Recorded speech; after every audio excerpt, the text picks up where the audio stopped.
Nagkagulo ang ilang residente ng Cebu City at mga tauhan ng Department of Social Welfare and Development Central Visayas o DSWD-7 sa paglulunsad ng benteng bigas meron na sa walang gutom program kahapon araw ng Huwebes, Hulyo 31, 2025. Ang tensyon ay lumitaw matapos na hindi alam ng iilang mga residente na ang listahan ng mga benepisyaryo ay natukoy bago pa ang kaganapan.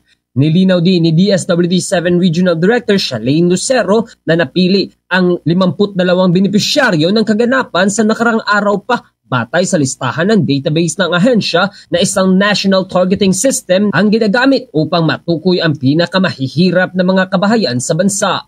Nakatanggap ang bawat benepisyaryo ng food package na nagkakalaga ng 3,000 pesos na binubuo ng 30 kilo ng bigas, gulay, itlog at ibang pang pangunahing pangangailangan ng isang payak na pamamahay. Ang hakbang ay iniulit ng National Agency para labanan ng gutom at magbigay ng mga pangangailangan sa mga pinakamahihirap. Nagtulungan din ang DSWD sa Department of Agriculture at National Food Authority sa layunin ng programang ito na mabawasan ang halaga ng bigas para mabili ng taong bayan. Sa kabilang banda naman nagpasalamat si Cebu City Mayor Nestor Archibald Sr. na makabili ng mga murang bigas ang mga taga Cebu City dahil mahalaga ito para sa bawat pamilya, lalo na ang nasa laylayan ng lipunan. Of course, because this is everybody's concern and rights. No, ako malkaon, kamukaon. And this is already a program which will give sa mga tao, especially sa mga pobre, dili mahal, barato.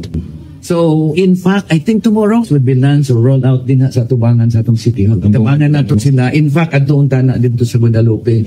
If you have decided Guadalupe, then you go. But if you want to have that in the sa atong City Hall, I would be very happy to help. Ating napakinggan si Cebu City Mayor Nestor Archibald Sr. Mula rito sa Bombo Radio Cebu, ito si Bombo Ken Apor ng Bombo Radio Philippines, the #1 most trusted source of news and information.